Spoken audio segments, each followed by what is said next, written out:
Welcome back. India operates one of the largest synchronous grids in the world, covering an area of more than 3 million square kilometers, 260 gigawatt capacity, and more than 200 million customers.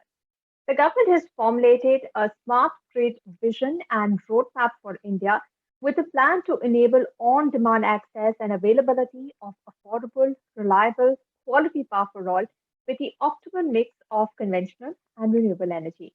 The two-phase rollout for this is expected to be achieved. The target is 2025. So are we on course to meet this target? Are power utilities deploying technologies to jump onto the smart grid? What progress have been made in network mapping and consumer indexing? Our last leadership panel will discuss next gen smart grids, new challenges, new solutions. Please welcome our speakers for this session. We have Mr. Milind Solanki, Associate Vice President, EY Power and Utilities, who will be moderating this session. And joining him in this session are Ms. Kumud Wadhwa, Senior General Manager, NPMU NSGM, Mr. Abhishek Ranjan, Senior Vice President, Strategies, Utilities and Retail, Renew Power, Mr. Ishwar Kailashnath Dubey, Head Engineering, Adani Transmission Limited, and we have Mr. Atilur Rahman, Chief Technology Officer, Hitachi Energy India Limited, and Mr. Mukesh Dharit, Head BD Sustainability and Clean Technology, BACS Yamuna Power Limited. A warm welcome to all of you, and I will do a quick introduction of all our speakers.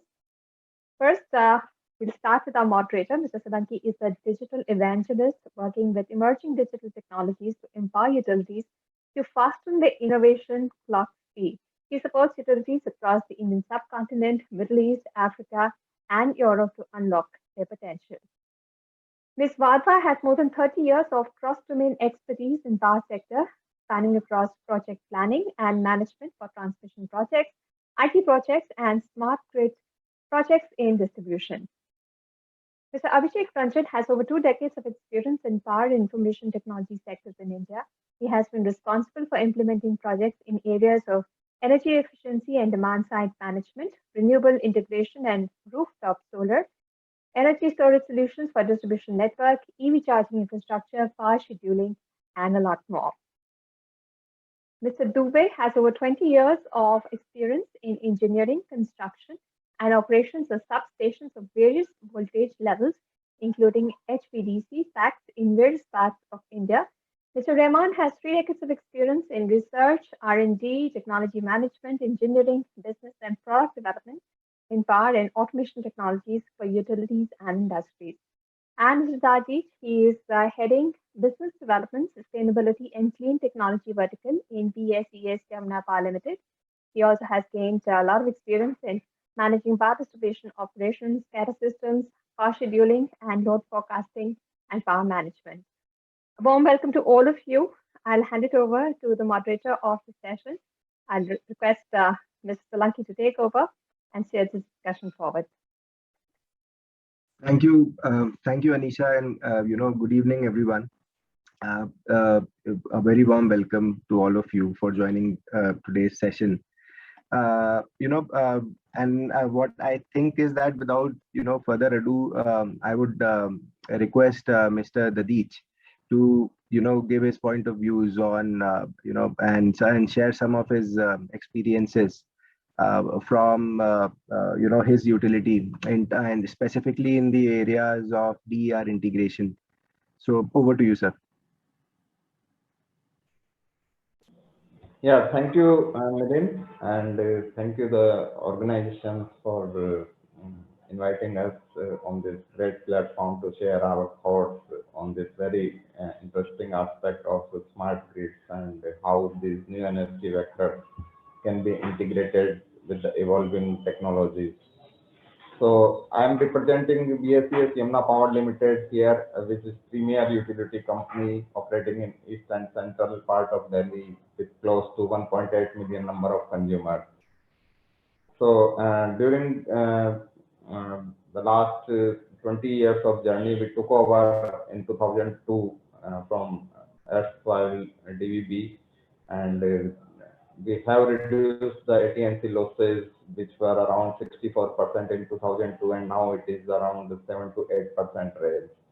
So there were a lot of technology infusion and intervention along with awareness campaign and behavioral aspect towards achieving this milestone. And also on the operational front, the reliability and other things, especially to the end consumer, is higher than 99% right now. And billing and other efficiencies is also in the same range of 99 plus range. So in all, we have achieved a lot of things with the infusion of new solutions and technology over the past 20 years. And as far as operational aspects are concerned, and then SCADA was introduced way back in 2006, and thereafter the GIS mapping was done, and outage management system was in place, and ERP solutions and other solutions were placed.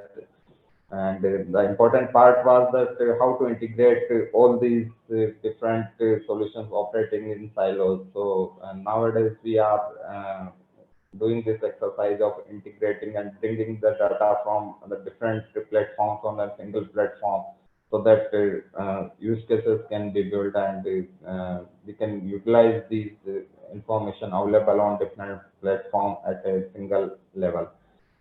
So the journey has been fantastic, and I don't know what is smart grid is really called, but we have integrated different solutions over the journey of last 20 years.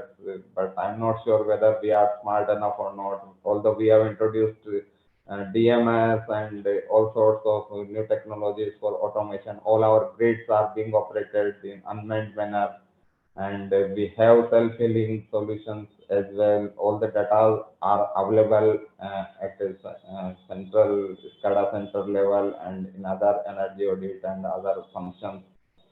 So smart meter part, we are also in the stage of rolling out in pilot phases, and the normal drivers available for other utilities, like to reduce AT&C losses and to increase the billing and metering efficiency, may not be present for the utilities like us, where because we are operating already at somewhat saturated level.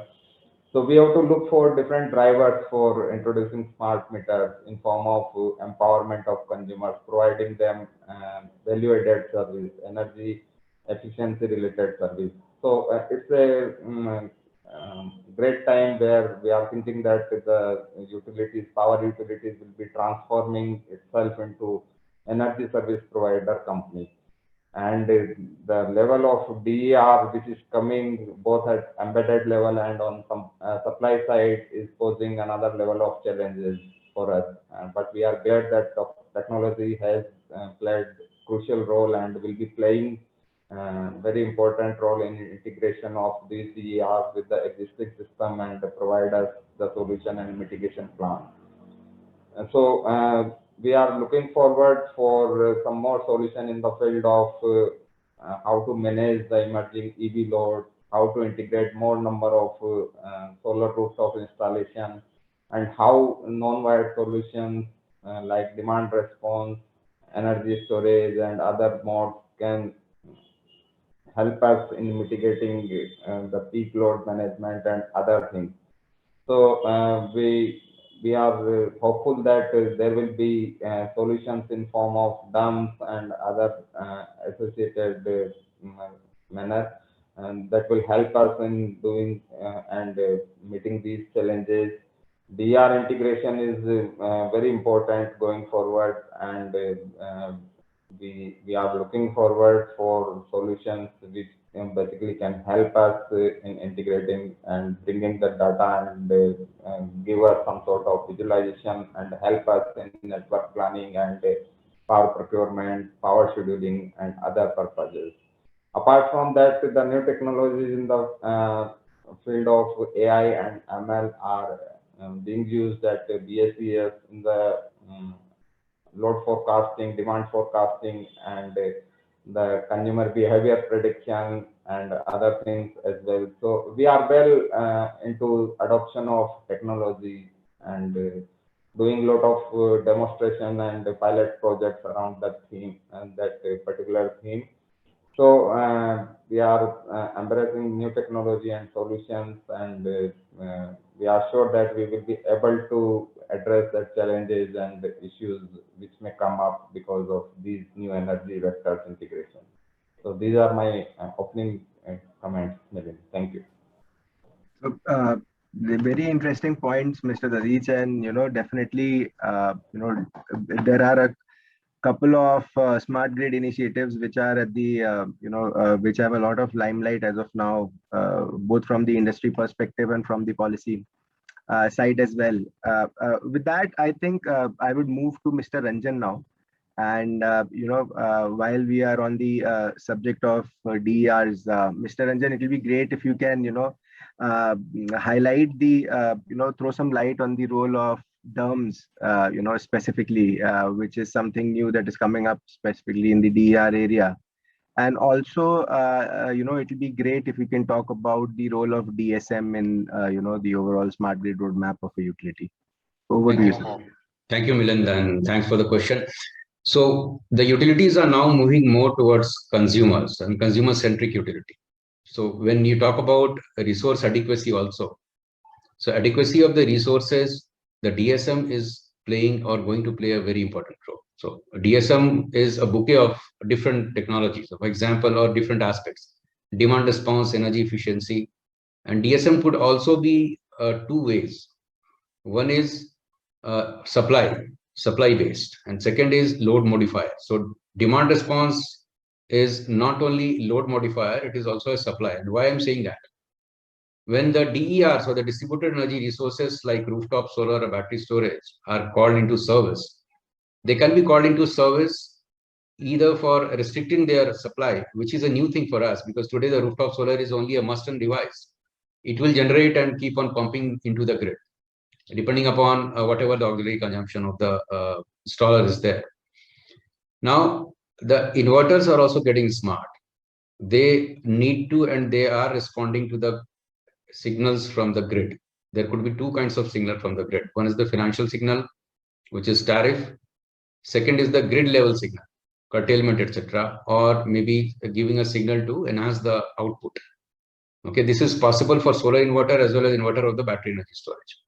So in my previous role with BACS also, we integrated battery energy storage as well as rooftop solar with the grid. What Mr. Dadich was talking about, SCADA, ADMS, in fact, DERMS is an extension and beyond ADMS, Advanced Distribution Management System. DERMS is Distributed Energy Resource Management System. So through the DERMS, you are not only able to track the real-time situational awareness of the front of the meter assets, but also behind the meter assets. Okay. Now the behind the meter assets are belonging to the customers.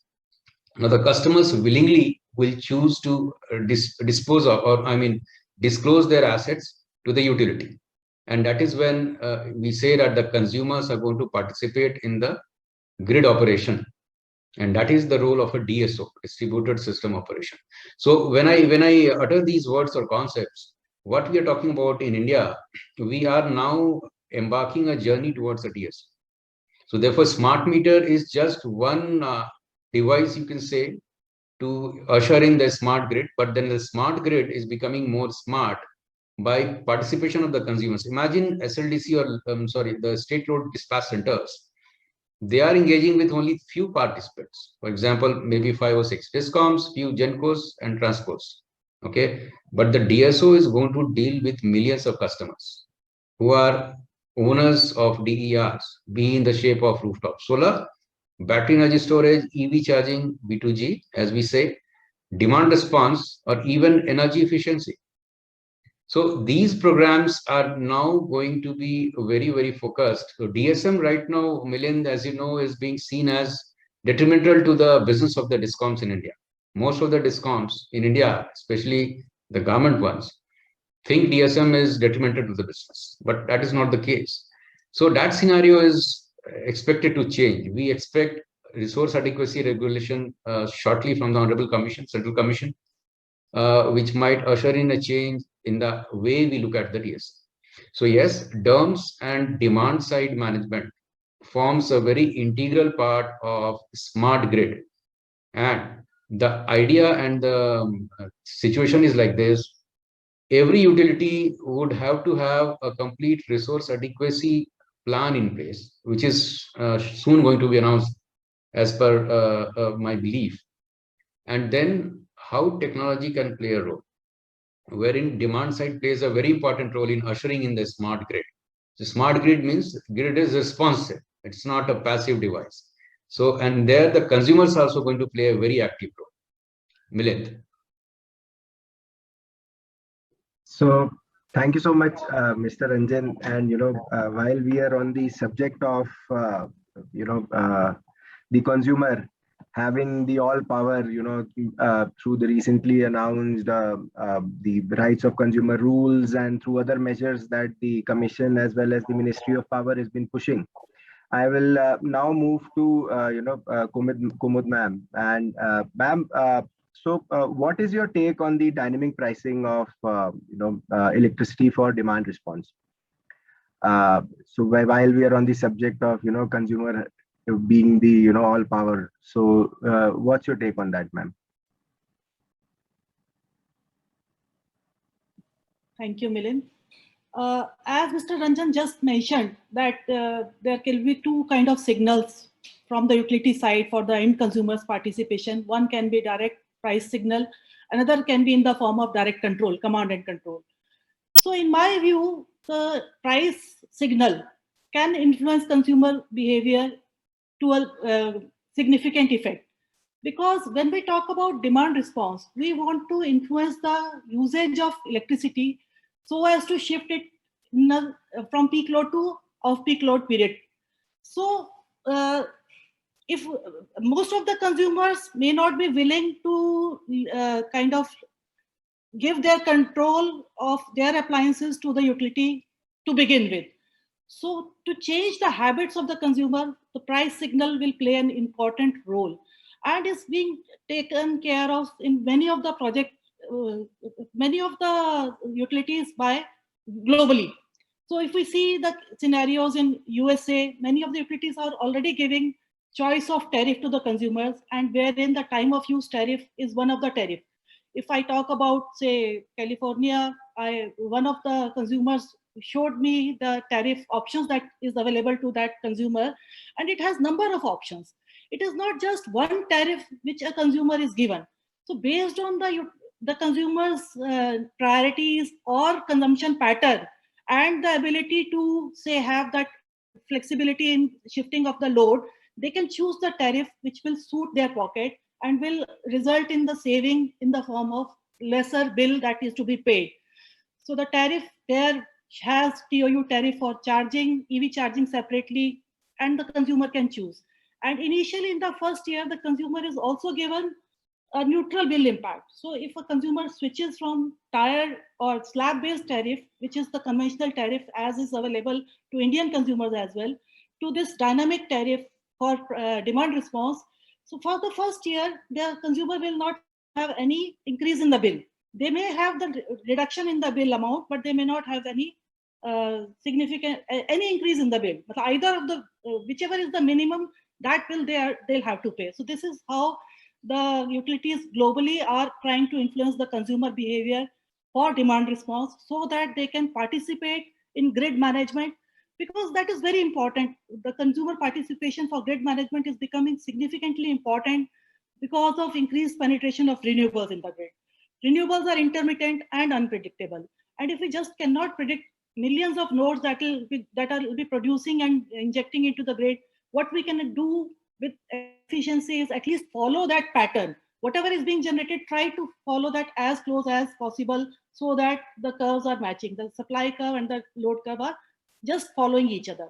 So this is how the price signal may impact consumer behavior for, say, demand response, and ultimately help the DSOs to manage the grid in a better way with increased penetration of renewable generation.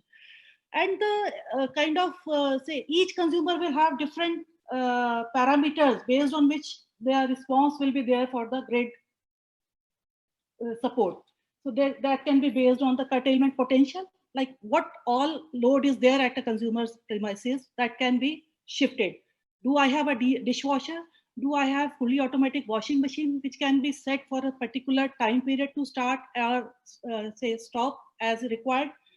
What response time is required? So if I am in office and I need to manage, say, some in response to some event signal given by DSO to reduce my load, so how I am going to respond to that? What is the response time required for that event?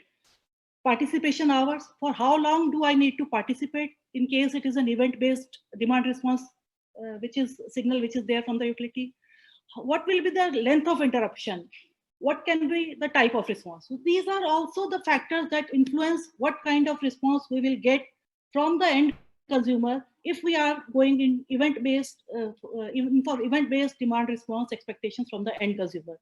So these are some of my points which I wanted to share for. But in my opinion, if we give for choice of tariff to end consumer, the consumer will definitely participate, because consumers are becoming more and more responsible and are aware that about the sustainability issues.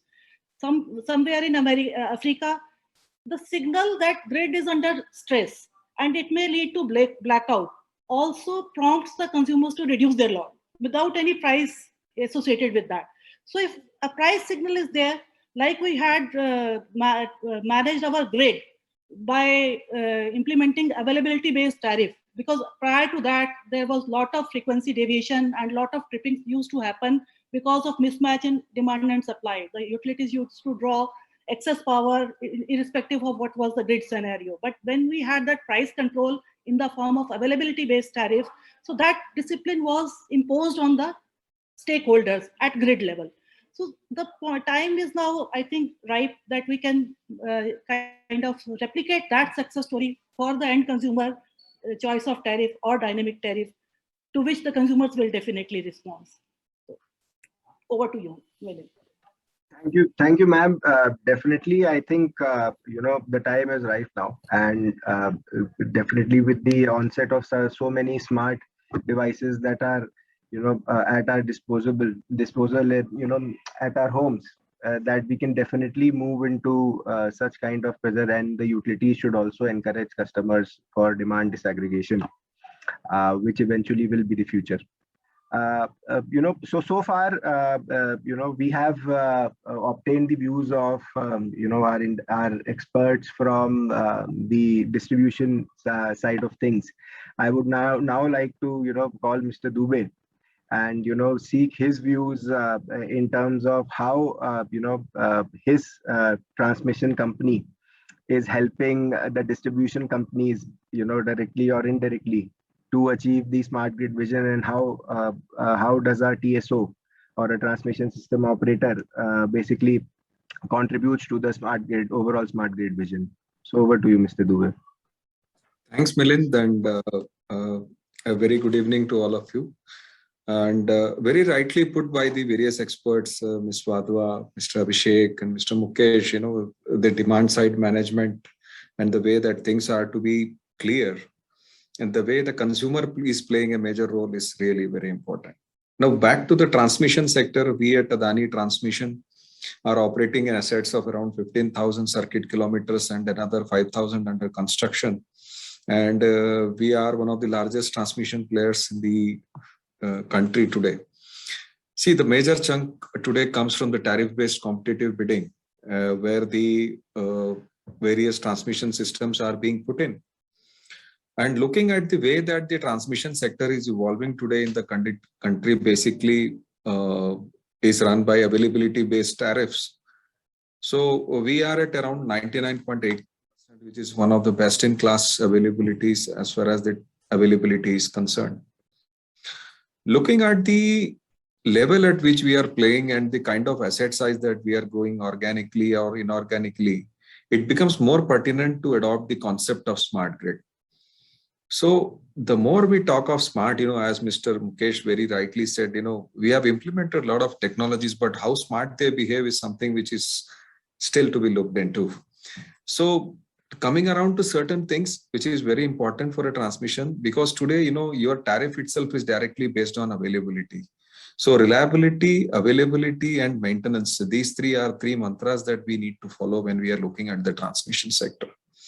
So looking at the construction part, technologies, of course, are there, which have been talked of in various forums. But the operation and maintenance, which is the main bread and butter of the organization, as far as the revenue is concerned, there are multiple things which are being implemented.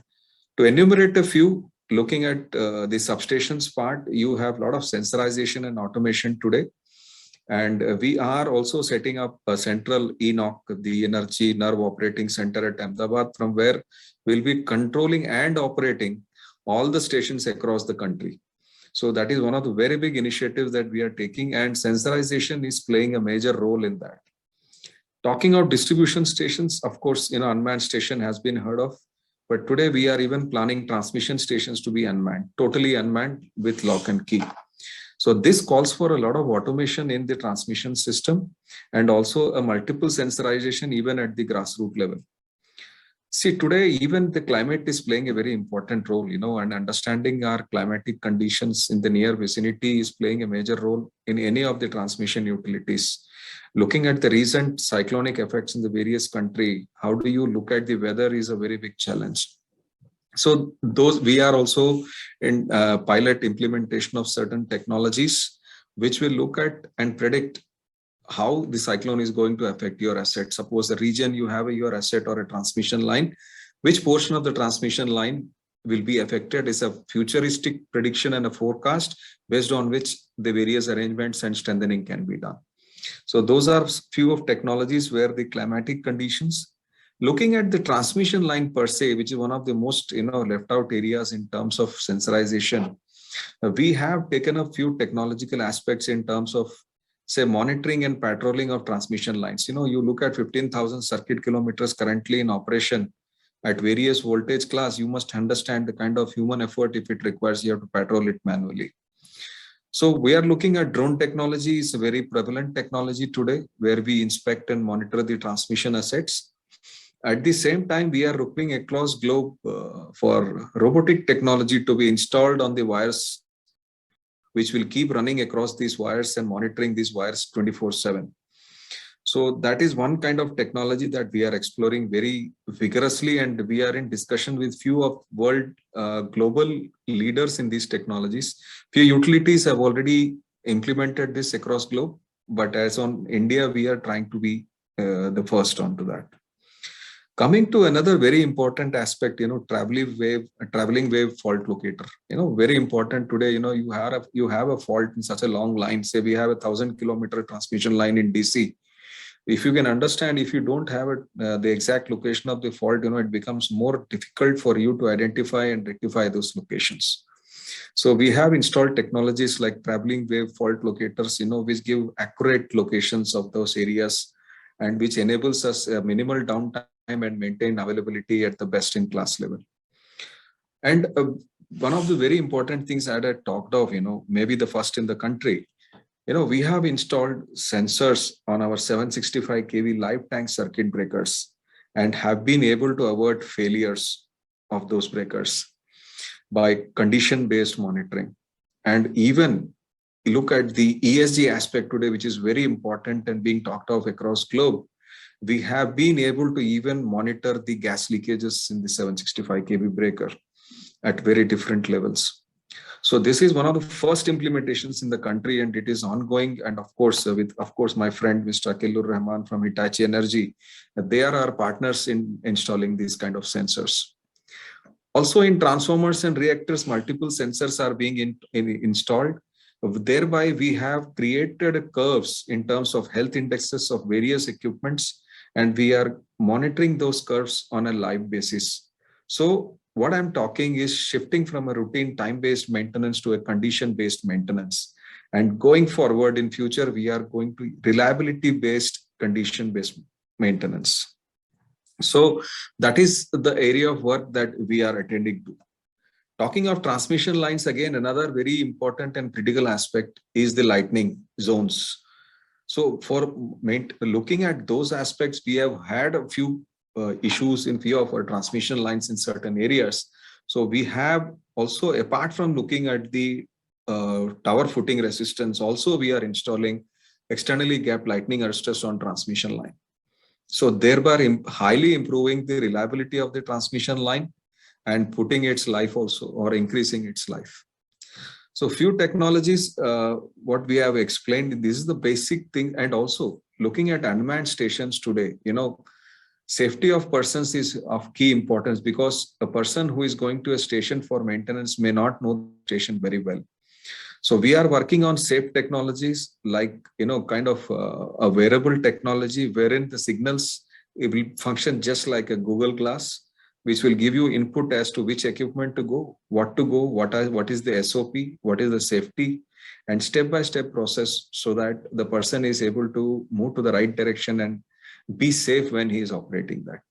Apart from this, a personal monitoring equipment in terms of safety, like safety PPE is monitoring whether the right kind of PPE is being used or not, also is being monitored electronically through, smart cameras. So over to you, Milind. These were a few indications from the transmission sector. Thank you, Mr. Dubey, and very exciting to know a lot of things are happening, at Adani Transmission, and wish you all the best. And definitely the industry will definitely look up to, such one-off initiatives that are kind of will become the leading practices in the times to come.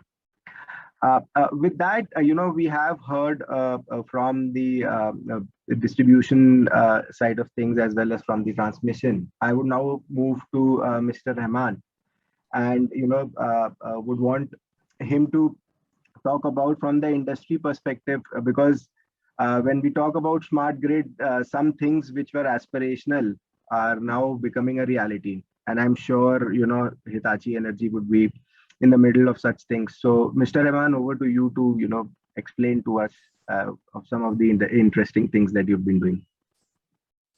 Okay, thank you, Milind, and thank you, ITEN Media, for this opportunity and having me here with the industry and utility experts. I think during the discussion it came, whether we are really smart. So smart grid, I would say it's not a destination, it's a journey. So the smart grid has to be smarter and smarter, and greener and greener, and stronger and stronger. I think this is a relative term, so definitely we are moving towards it. We have seen the examples, Mr. Dadich, Mr. Ranjan, Ms. Wadhwa, and Ms. Dubey already talked about. I would take this example of consumer, how the things are changing, and then what kind of consumer demands, loads are changing. Here we are also seeing that the consumers are getting also prosumers. So a new word which has come up, where consumers are also producers. So whether it is retail consumer or whether it's an industrial consumer or large residential consumer complex, so they also can be a producer. For example, producing rooftop, solar energy and storing the energy and then feeding it back to the grid. I think that's the kind of changes we are seeing. And then the grid, the smart grid has to be smarter to really adapt it on a dynamic basis, on a real-time basis. And then here again, there are technologies to help in terms of prediction, in terms of forecasting, also in terms of making the smart contract. For example, the one of the prosumers, the individual consumer prosumer who is having rooftop solar, he would like to sell his energy or storage energy or the solar energy to another person, without knowing who it is. Then he can use the blockchain technology to have the smart contract. So it can be even to the level of retailers having their smart contract to sell the energy, of course, through wheeling the power, through wheeling the energy through the grid. So the grid has to again be very dynamic to take this, kind of technology and also forecasting of the energy and using the blockchain. So that's one side of the example. The other side, the transmission side, Mr. Dubey talked about several technologies which Adani Transmission has been implementing. So we are also partner to them in those technologies. So one example is also this robotic inspection of power transformers. So what we are doing is, we have done for Adani and also for other industries, that this is a robot which we have developed. It can dive into a power transformer without opening without actually without dismantling the transformer, without taking out the oil, it can dive inside the transformer, do the inspection. So by that, it reduces the downtime of the transformer inspection from 3 weeks to possibly 1 or 2 days. Because earlier it used to be that you have to take out the transformer from the circuit and open the transformer, of course, take out the oil, open the transformer, and then do the inspection, manual inspection. Now we are, without taking out the oil, we just insert the robot and it will go inside and do the inspection. And the O&M staff which are in the substation and also remotely sitting in headquarters of Adani, or maybe our expert, OEM expert sitting in Canada or US, they can also look at what the robot is seeing, and then they can do the diagnostics of that. So that way, this is a technology which we are going to use. And also Mr. Dubey talked about the sensorization and a digital twin, which we have come up with now, that entire installation, entire substation, whether it's 800 kV or 400 kV, the entire installation is now digitalized, so that you can walk through the substation sitting in your office, and also not only just having the experience, but also getting the real-time information about the equipment, about the system, about the technology which is used, and also explore it in terms of the technical aspects of it, the design aspects of it, and all. I think the technologies are there to make it smarter grid, we say. So having said that, I would also start with a bit fast forward. We are seeing that carbon neutral future. Many of the countries, the utilities, industries, they have announced carbon neutral future, where the energy will be mostly non-fossil fuel based energy, renewable energy. And then like India, we have announced that 2070 will be carbon neutral. And so many of the countries, 2050, 2035, they have announced. So here we see that electricity is going to be the backbone of energy system, entire energy system, because many of the non-electrical energy today in the industry, they are also going to be transformed into electrical energy, either as a carrier, electricity as a carrier, or it can be the core form of energy which can be going into the industry. One example is this hydrogen, green hydrogen energy, which can be also used, using the renewable power. You have the green hydrogen, which can be used to charge the fuel cell, store the energy. This hydrogen also can be used for making steel, making chemicals, making industrial products. So that way you see that electricity is going to be carrying all this energy from the renewable energy towards the process side, the end consumer side. So with that, I think what we are seeing, that the grid has to adapt to all this. On one hand, it has to integrate different forms of energy, and we talked about the distributed energy resource management. So starting from wind, pumped hydro, hydrogen power, green hydrogen energy, and then with less and less rotating machines in the system, the fossil fuel generator. So we are also going to lose the momentum, the inertia in the system, which is required for stability of the system. So we have to then use a lot of power electronics to address this, to ensure that we have the inertia in the system available. It makes the system stable, reliable. So that way we create also virtual inertia with power electronics control. And with so much of elements, generation, transmission coming in, we need to have a very good real-time control and also connectivity of the system with not only within the country, among the states, but also we see that there is a regional grid evolving, where we have power exchange, energy exchange with other countries.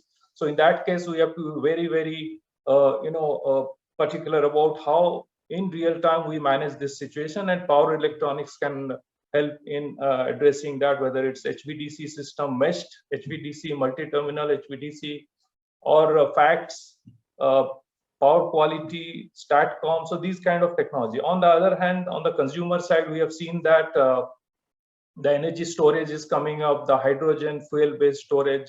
We have the EV charging, where we have not only the fast charging, but also ultra fast charging, flash charging technology. In 20 seconds you get charged. The bus is getting charged. So these kind of technologies coming in, the grid is going to be transformed into a combination, a integration of various technologies, digital, core, energy. So this actually needs both energy as well as a digital platform which can actually support the grid to be smarter, and also using a lot of digital technologies. We have seen that the artificial intelligence, machine learning being used, the data analytics being used, the digital twin is used, robotics is used, blockchain is being used to ensure that all these elements, the energy elements as well as digital elements, they are integrated and they are reliable and making it smarter. So this is the picture I just wanted to paint, and then we can have further questions.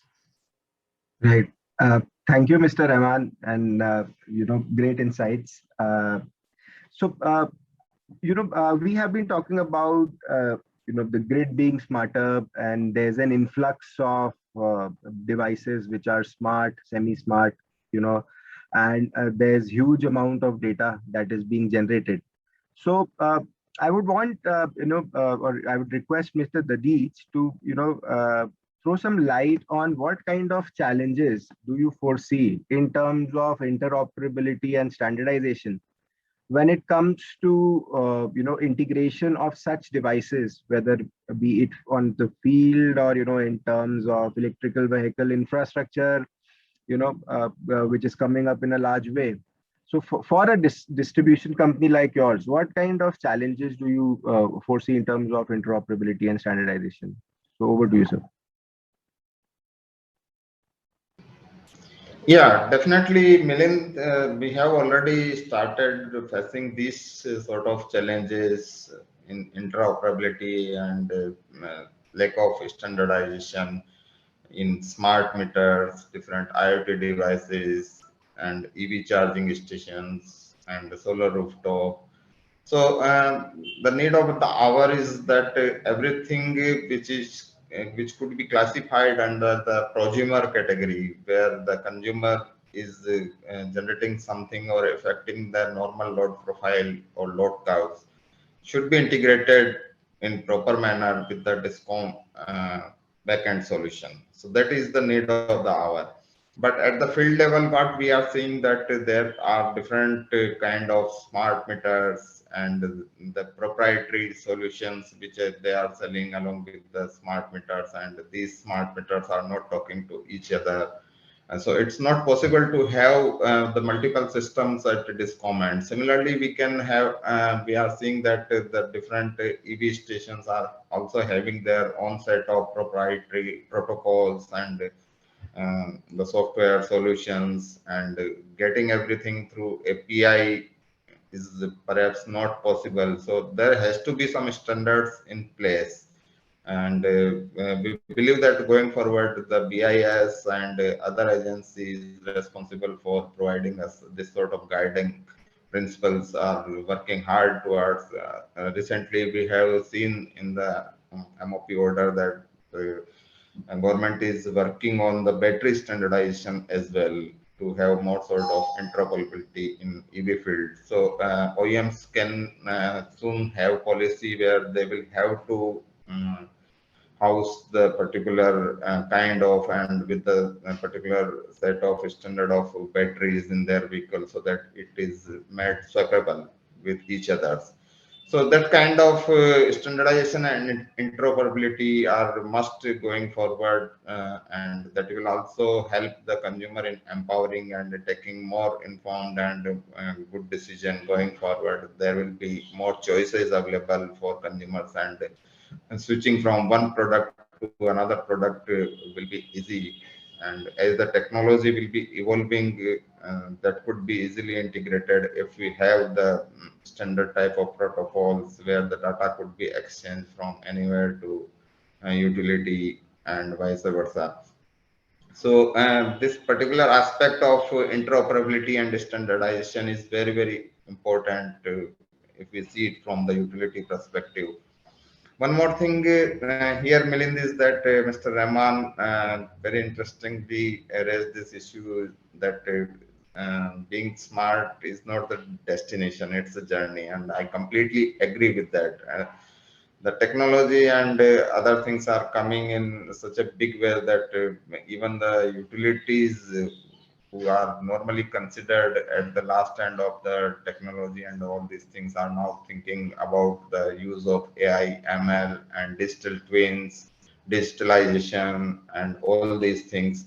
So I'm sure that these new solutions and technology are going to impact or change the way the utilities are operating in today's environment. And this is a good thing for all the utilities that they are at the verge of transforming themselves. They may not continue to work in the fashion which they have been operating so far. And the customer is definitely going to play a big role, and more number of customers are converting into prosumers, and what is happening behind the meter is going to impact the grid greatly, and we have to devise some modes and means to gauge that impact and to control or manage whatever way. EV charging is definitely one of the emerging subject where the management of EV load is going to be very, very crucial, because if everything goes as per the government plans, then there will be a very high load, and that could be in the concentrated form as well. So designing and location choosing for the EV stations is the crucial part, which should be done from the discom point of view, where the power is available and other infrastructure is already available. It becomes more imperative for the utilities which are operating in densely populated areas like us to design the whole EV ecosystem in such a manner that there is not great amount of pressure on the existing network, because every time it is not possible to augment or expand your network in a landlocked situation. So apart from the design level consideration, there has to be a role of demand response, of course, and DSM and TOU is going to play a great role. But in the when we talk about TOU, Kumud Madam also talked about that. So we have to also empower consumers to leverage upon the TOU and other commercial signals which utility and regulators are trying to provide. Even after having that kind of TOU, and we don't have that kind of smartness inbuilt into our system in form of whether smart plugs or smart charging solution or smart devices which can basically schedule your equipment as per the TOU regime. And probably we were not in a position to transfer the full benefit to the consumers. So everywhere we can see that technology has to play a great role. We were talking earlier of making the grid smart. Now we have to move towards the consumer to make them more smart, that so that they can also contribute towards the stability of the grid to keep the power overall operational and power purchase cost within limit, so that the tariff is not increased, which is perhaps the wish of everybody, every consumer, government, and every stakeholder.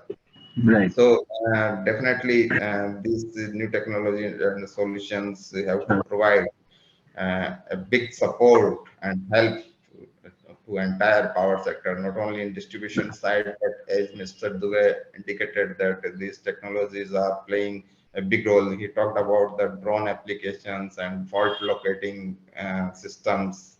So the distribution utilities are also utilizing these assets normally used in the transmission sector, because the downtime is perhaps reducing downtime is the bread and butter of either a utility or transmission company or generating company. So we have to use all possible solutions going forward to provide reliable quality power supply and empowerment of our consumer, which should be the center point of all the institutions or utilities operating in the entire Absolutely. value chain. Absolutely. Yes, I think you're spot on, Mr. Adit.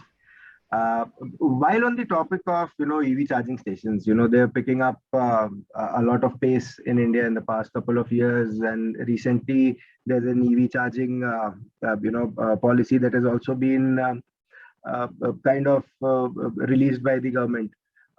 So I would have gone to Mr. Ranjan to seek his views, on one of the things that I have in mind on smart charging. But before that, I'll go to Kumud ma'am. And ma'am, since you are at the helm of affairs, would you want to let us know in terms of what challenges do you foresee the discoms in particularly, facing, if any, post release of this most recent EV charging policy by the government?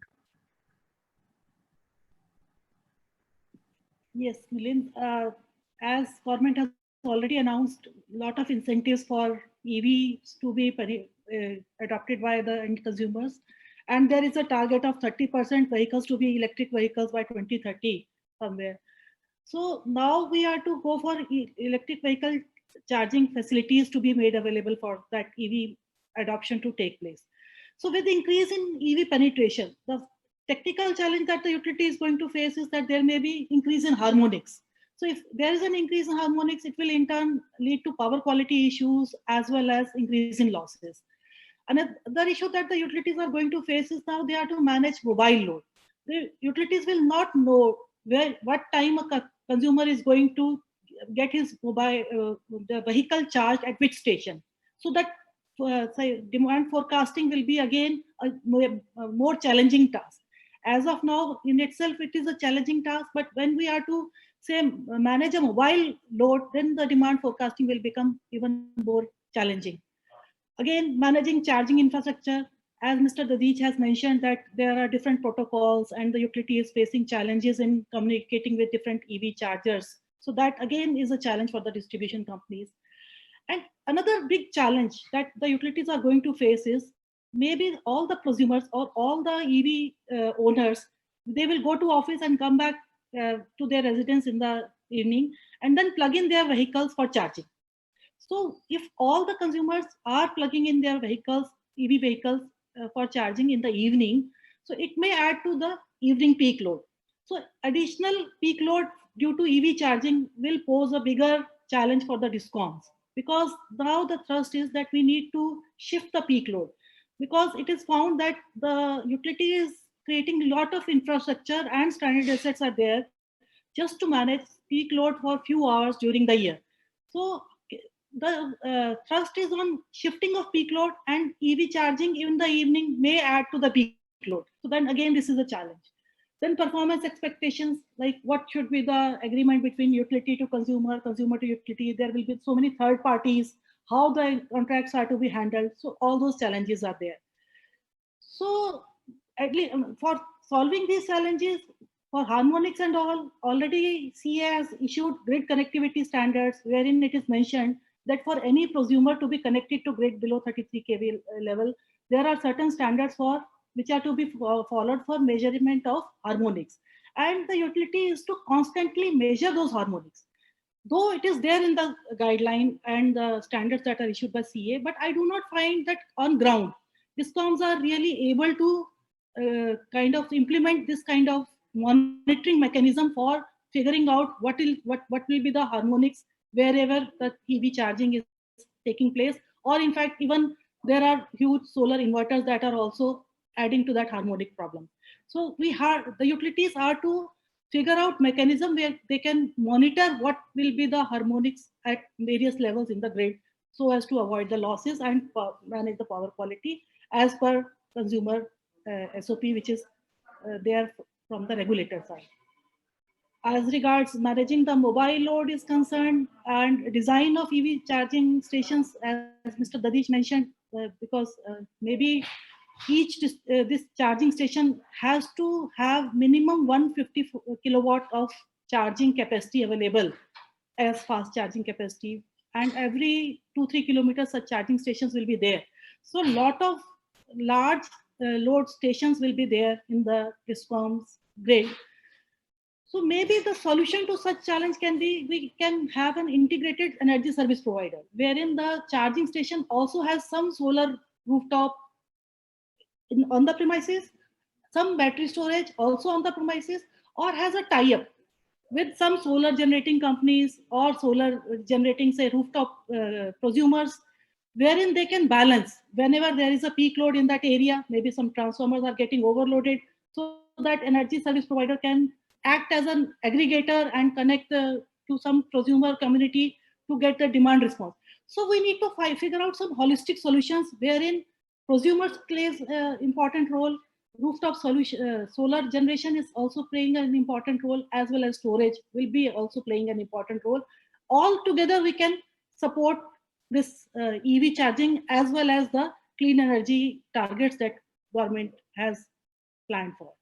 This is my take on this. Right, ma'am. Absolutely, totally agree. And so of course, the problem is two-faceted. It is once on the on one side we have harmonics, which is a problem, and on the other side, peak load management or in terms of demand forecasting.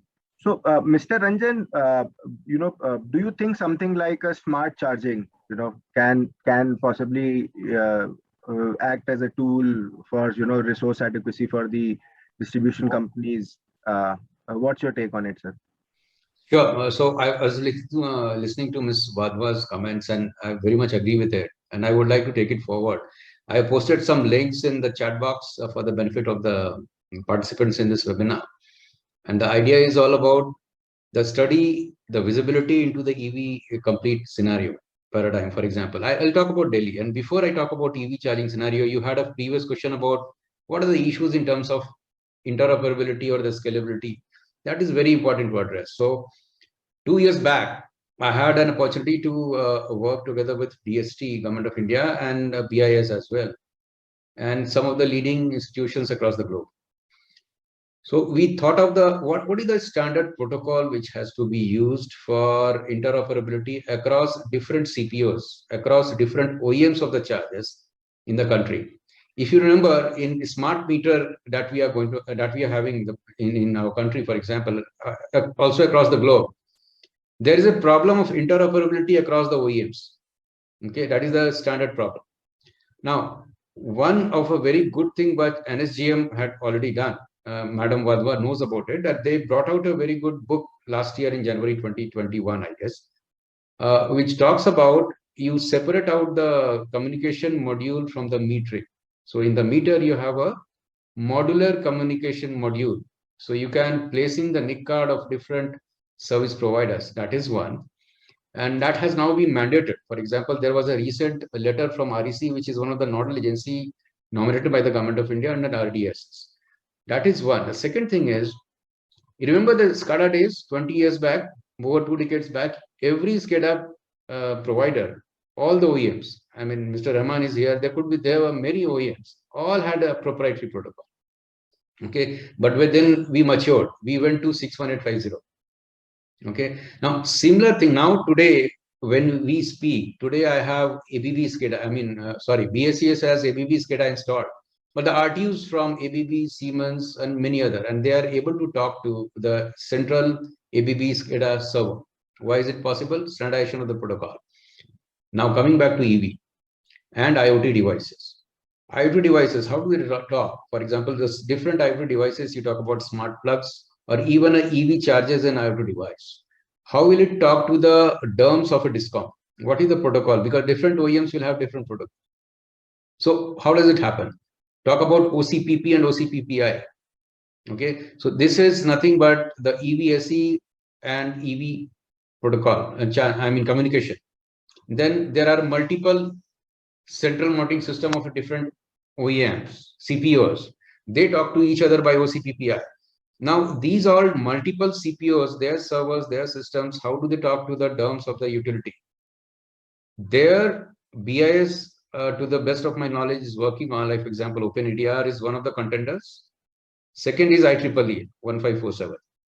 Now, we are in a direction where we are working on those protocols once they are standardized. So then all the OEMs who are there in the field will have to comply with that.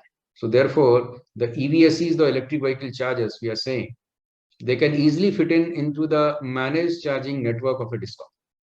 Just like we are talking about universal HES for the smart meters today. So be it A, B, C, D, E, F, whosoever is the OEM of meter, they should be able to communicate with the universal HES of a DISCOM. That matter, for example, interoperability as well as scalability. Now coming to the EV charging program, yes, there is a problem of lumped load. Madam talked about 150 kilowatt at a particular location every 3 kilometers. Yes, there is a problem of lumped load, but it can be managed very well by integration of local energy storage at that particular level. Now 150 kilowatt can be given at LT. Up to 200 kilowatt can be given at LT in Delhi scenario, for example. Beyond that, it has to be at 11 kV.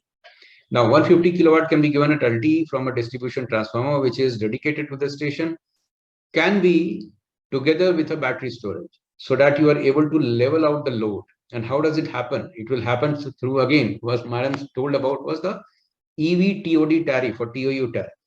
So the signal which is given to them, so the battery located along with the 150 kilowatt station will be charged at a lower time period, a lower tariff time period. So this can easily happen. Now, talking about localized rooftop solar, definitely will help the grid application. But if you're tying up with a rooftop solar which is located maybe a few kilometers away, does not solve the grid overload problem. It will solve the commercial issues through open access, but not the grid overload problem. So for the grid overload problem, you need to have a, like for example, in BSES area, they have done a microgrid concept in Shivalik area. Battery storage plus carport. So you have a solar structure which is elevated, and beneath that you can park your car and charge your vehicles. Now, very importantly, in Delhi, Delhi government together with the DISCOMs, they floated a tender for semi-public and the private charge. So the idea is, I have posted the links for the studies actually. So 2 years ago, we did the studies, finding out where is the charging going to happen at the most. So the findings were as follows. For example, the private charging, curbside charging will account for at least 70 to 80% of the charging. So the idea is to give charging at a lower rate, maybe 3.3 kilowatt. And what is most of the vehicles today onboard charger rating is today in India. I'm talking about four-wheelers. If you give it at each and every home, you do not need to worry about massive capital upgrades or capex upgrades of the distribution grid. Number one. And number two, if you introduce a method, again, the IoT devices will come into play, the time-based scheduling of the charge. It can be scheduled by the consumer themselves with a smart device like Alexa app or something, or it can also connect with the DSM or DERMS platform of the utility. The second option, which I told, is costlier.